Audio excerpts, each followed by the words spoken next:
Amazon. Flash briefing. Jamie, here's your flash briefing.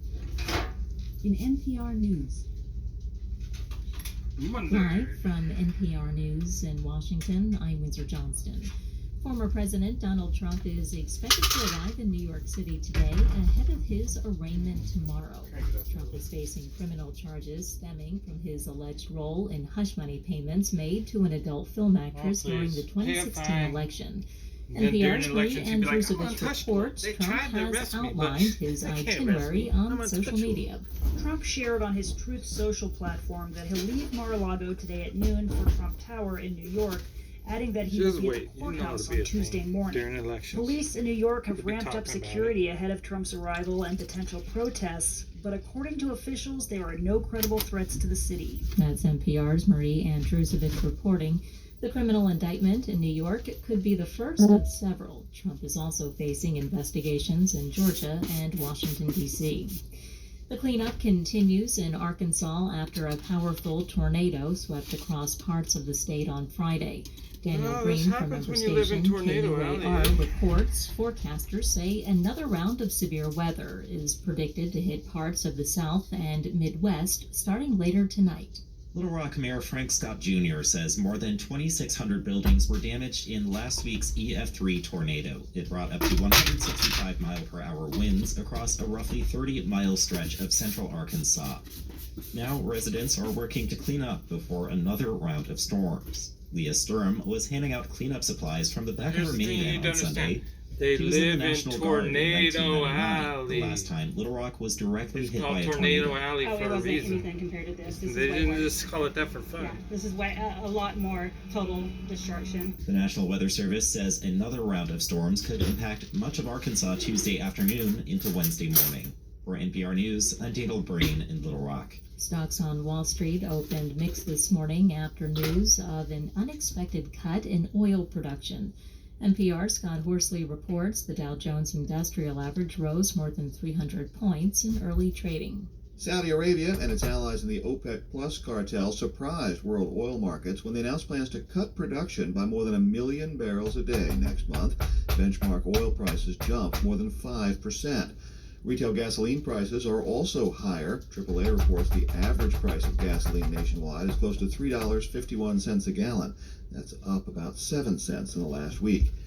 Energy stocks jumped on the news, but other businesses worry about the prospect of higher inflation, which in turn could lead to higher interest rates. Asian stocks were mixed overnight. Shares were up in Tokyo, Hong Kong, and Shanghai, but down in Seoul. Scott Horsley, NPR News, Washington.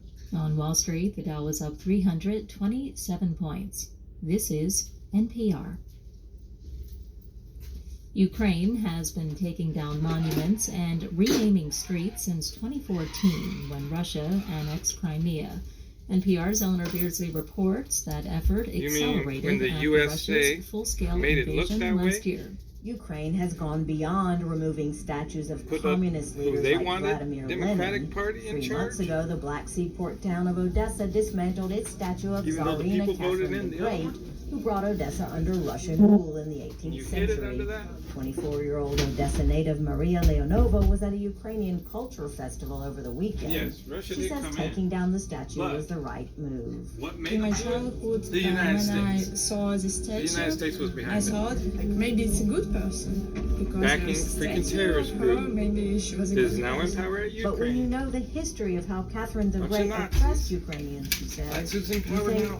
why do we have a statue Vladimir of her himself. here? Eleanor Beardsley, NPR And they're News, still- Odessa.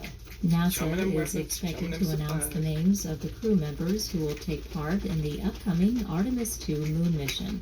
Speaking on CNN, NASA Administrator Bill Nelson says the astronauts will be the first humans to fly toward the moon in more than 50 Look it up, years. We're going back to 2014. the moon, but this is just the involvement. beginning, because we're going back to learn to live, to create, to Crimea. invent in order Look to it go up. to Mars Dig and then into it. beyond. So this is mankind, If you humankind's want to say it's further Russian quest. propaganda, The you Artemis just II look at it, mission you'll could find take it's true. place by late next year. This is NPR They News. shot their own people The world of podcasts can to feel make it look overwhelming. like We'll they had let been you in attacked. on the Their own easiest way people. to find your next favorite show. Amazon. Head to Skip. In NASA news, NASA experts will join a virtual press conference hosted by Axiom oh my Space God, we at just 12 got p.m. attacked. EDT Thursday, But it was April them 6th, to shooting preview their the own. launch of Axiom Mission 2, AX-2, the second private astronaut mission to That's the what started the International whole thing. Space Station. The AX-2 launch aboard a SpaceX Falcon 9 Crimea. rocket and Dragon spacecraft is targeted for early May from Launch Complex 39A at. Media are invited to a NASA media teleconference 1 p.m. EDT Wednesday, April 5th, to discuss the upcoming launch of the first space-based instrument to observe major air pollutants across They're North lying to America you on every United hour States during the television. daytime. Leaving that part out.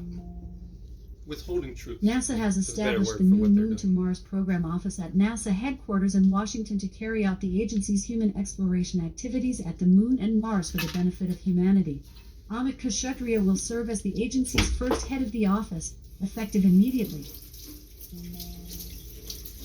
NASA has awarded a contract to the University of Colorado Boulder for the management and operations of the Snow and Ice Distributed Active Archive Center, part of NASA's Earth Observing System Data and Information System. NASA is taking home the honor of the best place to work in the federal government among large agencies for 11 years in a row, as ranked by the Partnership for Public Service. In weather. Currently, in Seattle it's 37 degrees Fahrenheit with cloudy skies. Today, you can expect clouds and showers, with a high of 48 degrees and a low of 36 degrees. From NASA. NASA experts will join a virtual press conference hosted by Axiom Space at 12 p.m. EDT Thursday, April 6th, to preview the launch of Axiom Mission 2, AX-2, the second private astronaut mission to the International Space Station. The AX-2 launch aboard a SpaceX Falcon 9 rocket and Dragon spacecraft is targeted for early May from Launch Complex 39A at. Media are invited to a NASA media teleconference 1 p.m. EDT Wednesday, April 5th, to media discuss the teleconference, upcoming and they're launch gonna of the invite the first media. space-based instrument to observe Wow, major that's air pollutants weird. across North America every hour during the daytime. NASA has established the new Moon to Mars program office at NASA headquarters in Washington to carry out the agency's human exploration activities at the Moon and Mars for the benefit of humanity.